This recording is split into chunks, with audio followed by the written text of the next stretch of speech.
তো তামিম, আপনার আপনার গল্পটা যদি একটু বলেন ছোট করে, আমি পরে আপনার স্বপ্নের কথা। ফার্স্ট অফ অল, আসসালামু আলাইকুম এভরিওয়ান।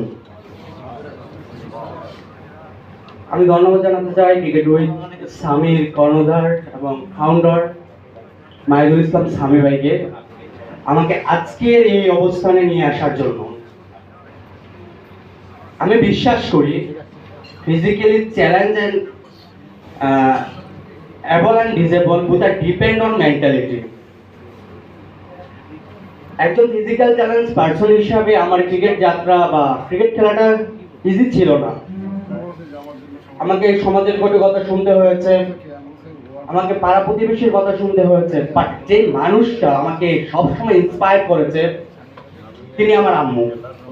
আজকে এই জায়গায় দাঁড়িয়ে আমি আমার আম্মুকে স্মরণ করতে চাই। উনি যদি আমার পাশে থাকতেন, মনে হয় পৃথিবীর কেউ এতটুকু খুশি হতেন না আমি যতটা খুশি হতাম।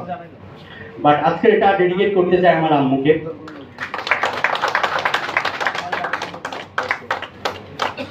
আমি যখন প্রথম ফার্স্ট অফ অল ক্রিকেট শুরু করি, আমি ক্রিকেট প্রচুর খেলা দেখতাম। আমি 90s ক্রিকেট সম্পর্কে জানি।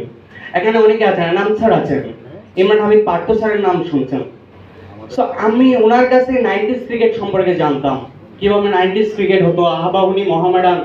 এবং আমি আর্টিকেল লিখতাম। সালের কাদের চৌধুরী স্যার বলছিলেন যে উনি 10 বছর ঘরে বসে টিম করতেন বিপিএল এ। আমি ঘরে বসে আর্টিকেল লিখতাম প্লেয়ারদেরকে নিয়ে। বাট আমি জানতে পারি ফিজিক্যাল চ্যালেঞ্জ ক্রিকেটারদের জন্য টিম আছে। দেন আমি এটা ট্রাই করি এবং আমি ডিস্ট্রিক্ট টিমে 18 ফিল্মার স্কোয়াডে ছিলাম এবং আলহামদুলিল্লাহ আমি ওদের সাথে এবল ক্রিকেটারদের সাথে প্র্যাকটিস করছি। আপনারা এখানে অনেকে আছেন, ময়মনসিংহ আনন্দমোহন ক্রিকেট কলেজের নাম শুনেছেন, সেখানে এবল টিমের ক্যাপ্টেন্সির দায়িত্ব পালন করেছি আমি। সো যখন আমি অনুভব করলাম যে আমার উপজেলাটা সাহিত্য বলেন, রাজনীতিবিদ বলেন, এখানে অনেকে আছেন বিএনপির শুনলাম, আপনারা অবশ্যই লুৎফুজ্জামান বাবরের নাম শুনেছেন, উনি আমার এলাকার। সো বাট আমি যেটা ফিল করতেছিলাম, কেউ আমার এখান থেকে ন্যাশনাল টিমে খেলতে পারেনি। তো সেই জায়গা থেকে আমি একাডেমি প্রতিষ্ঠা করি, যেটা আমার জন্য সো টাফ ছিল। এবার আমি আমার আম্মু টাকা দিয়েছিল শার্ট কেনা, সেই শার্টের টাকাটা ইনভেস্ট করেছিলাম আমার একাডেমির পিছনে। এবং আমার অধীনে মেয়েরা ডিস্ট্রিক্টে চ্যাম্পিয়ন হয়, যারা কখনো ক্রিকেট বলে কখনো কোনোদিন প্র্যাকটিস করেনি, যারা কোনোদিন ক্রিকেট বল খেলেনি, আমার একাডেমি থেকে মাশাআল্লাহ ছেলেমেয়েরা বয়সভিত্তিক ক্রিকেট খেলছে। লাস্টলি একটা কথা আমি বলতে চাই, ক্রিকেট উইথ সামি আমার পাশে যেভাবে দাঁড়িয়েছে এবং সামি ভাইকে আমি অনেক বিরক্ত করি, বাট ভাই আমাকে নিজের ভাইয়ের মতো অর্ন করে। আমি বিশ্বাস করি সে দ্বারা অব্যাহত থাকবে। এবং এখানে অনেক জার্নালিস্ট আছেন, আমি তাদের উদ্দেশ্যে বলতে চাই আমার একটা স্বপ্ন আছে। সেই স্বপ্নটা হচ্ছে যে আমার উপজেলায় একদিন একটা স্পোর্টস কমপ্লেক্স হবে, যেখানে ছেলেমেয়েরা ফ্রিতে প্র্যাকটিস করতে পারবে। এবং আমি বিশ্বাস করি আমি বেঁচে থাকা অবস্থায় সেটা হবে। কেন বেঁচে থাকা অবস্থায় বলছি, আমি যখন জন্মগ্রহণ করি তখন আমার মা বুকে হাত দিয়ে রাখতেন, কখন আমার মৃত্যু হয়ে যায়।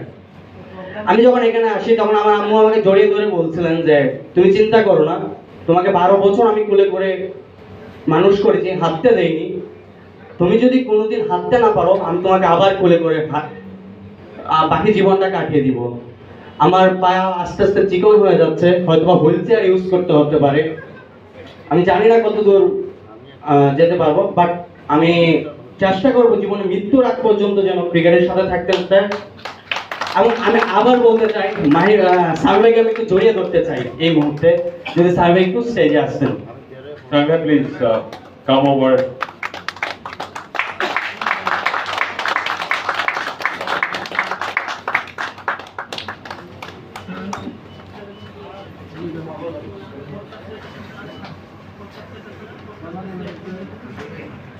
Thank you Tamim.